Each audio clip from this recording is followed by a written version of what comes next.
Sa mundo ng social media, samot-saring pakulo ang ginagawa ng mga taong nagnanais sumikat. May mga sumasayaw, kumakanta, sumisirko, nagluluto, at kung ano-ano pa para lang makilala. Pero iba ang lipad ng karera ng 20 taong gulang na si Raven Ragunot o mas kilala bilang si Benben. Dahil ang pagpalipas oras niya lamang noon na paggawa at pagpapalipad ng saranggola, humahakot na ng milyong-milyong views sa TikTok ngayon. Ayon sa isa sa mga kuya ni Benben na si Randolph, idea ng kanyang kaibigan ang pag-upload ng video ni Benben sa social media. Pre, iba na yung ginagawa ng kapatid mo. Ba't di mo subukan videoan? At ipakita mo sa lahat na may kanya kang kapatid na kakaiba. Hindi niya inaasahan na papatok sa mga viewers ang mga video ng kapatid. Pero mula sa ilang followers, ngayon, milyon-milyon na halos lahat ng views ng video tungkol kay Benben.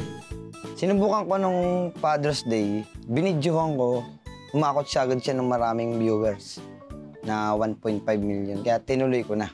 Meron siyang katangian na hindi kaya ng iba.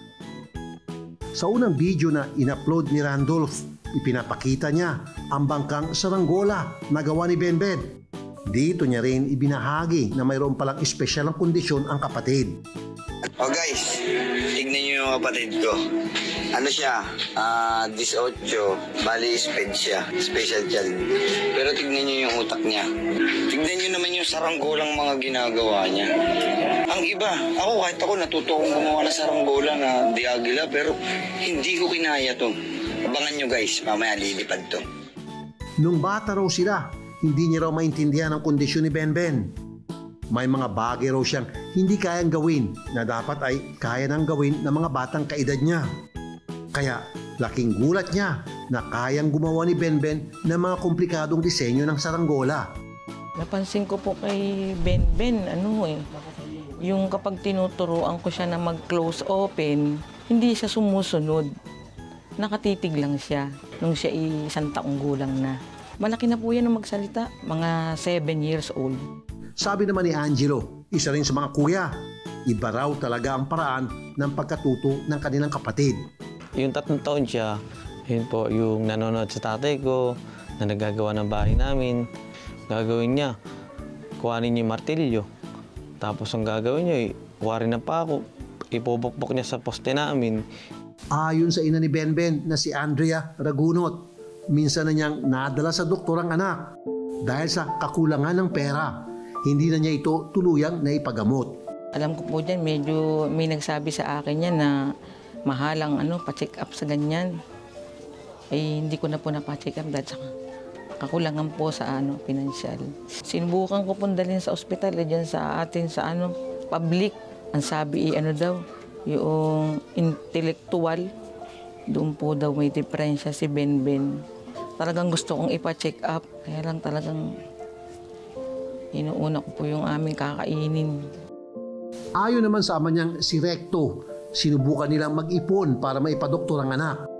Pero hindi ito natuloy dahil isa lang si Benben sa 8 anak na kanilang sinusuportahan noon. Gusto namin yun mag-ipon. Ikaso, silang nag-aaral. Bali, sila 4. Tanging pagtitinda ng almusal at mga ulam pananghalian, binubuhay ni Nanay Andrea at Tatay Recto ang mga anak. Yung pong pagtitinda namin ng almusal at saka ng ulam, yan po ang aming pinagkukuhaan ng aming panggastos araw-araw. Pambayad sa kuryente, sa tubig. At dahil may kanya-kanya ng pamilyang 6 pa nilang ibang anak, si Benben ang numero 1 nilang katuwang sa buhay at sa kanilang maliit na kabuhayan. Mabait po talaga yung anak kong si Benben. Simula pa ng bata yun. Talaga napakabait. Hanggang ngayon, lagi akong tinutulungan sa anumang gawain, lalo na pagmamamalengke. Siya ang nagdadala ng mga dalahin ko, imbis na ako, dahil hindi ko na makakaya na at mahina na rin ang katawan ko. Pagdating naman ng hapon, siya ay maglalagari ng panggatong. Sa pagluluto po namin, minsan po kasi nawawala ng gasol. Ay kahoy po ang ginagamit namin. Kaya si Bembem po ang maglalagari niyan.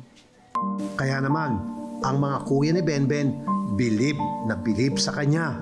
Kaya hanggang ngayon, sinusuportahan ko siya kasi hindi ako nakatulong sa nanay ko nung inamin ko yun. Yun. Gusto kong suportahan siya para nang sa ganun, hindi ko nagawa yung tungkulin ko nun. Ikaw na gumagawa, so suportahan kita.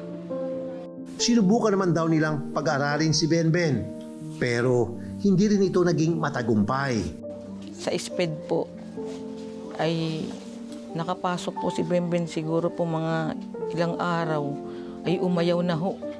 Siya po daw ay tinutukso ng kanyang mga kapwa SPED. Sa kabila ng kawalan ng maayos na edukasyon, pagbibida ni Nanay Andrea, hindi raw maiisahan si Benben sa bilangan ng suklian.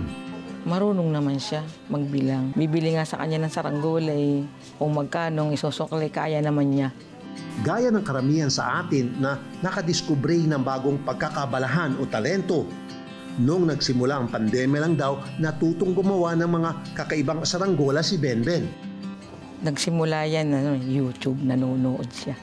Ang pinapanood niya ay mga ginagawa ng bangka. Sabi niya, nanay, kaya ko to. Kaya ko tong bangka na to. Sabi, ikaw, sige, hanggang sa kaya niya. Helicopter, nagagawa niya. Nakakatuwa. Tandang-tanda ko yun, pandemic. Maganda pa nun sana dito sa amin, malawak. Gumagawa siya ng mga cross-crossan lang nung una. Basta nagulat din ako, magaganda na yung ginagawa niya. Yung si Benben, isang panood lang niya, kuha na niya. Kaya tuwan-tuwa naman ako. Maging yung mga kuya niya na gumagawa rin ng saranggola noon, abot langit ang bilib sa kanyang talento.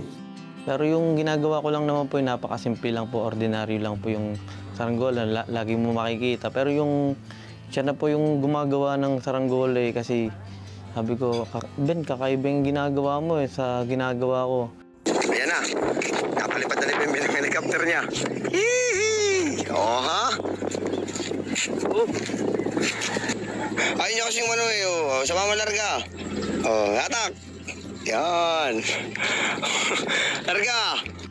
Pati si Nanay Andrea na kahit madalas ay nauubusan ng walis tingting, todo suporta sa hilig at talento ng anak. Yung tingting ko, yung walis tingting, nagtataka ako kung bakit nauubos. Gagamitin namin magwawalis, wala na. Yung pala nasa saranggola na niya. Makikita ko na lang yan sa umaga. Buo na. Magpapatayog na siya. Yan ho si Benben yung anak ko. Talagang saranggola lang ang buhay niya. At kahit hirap sa buhay, sinisiguro raw ni Nanay Andrea na may materyales si Benben. Pag sinabi niya, nanay, meron ka ba diyang pambili ng sinulid? Sabi ko, meron. Mamaya pagtapos natin magtinda, bibilhan kita.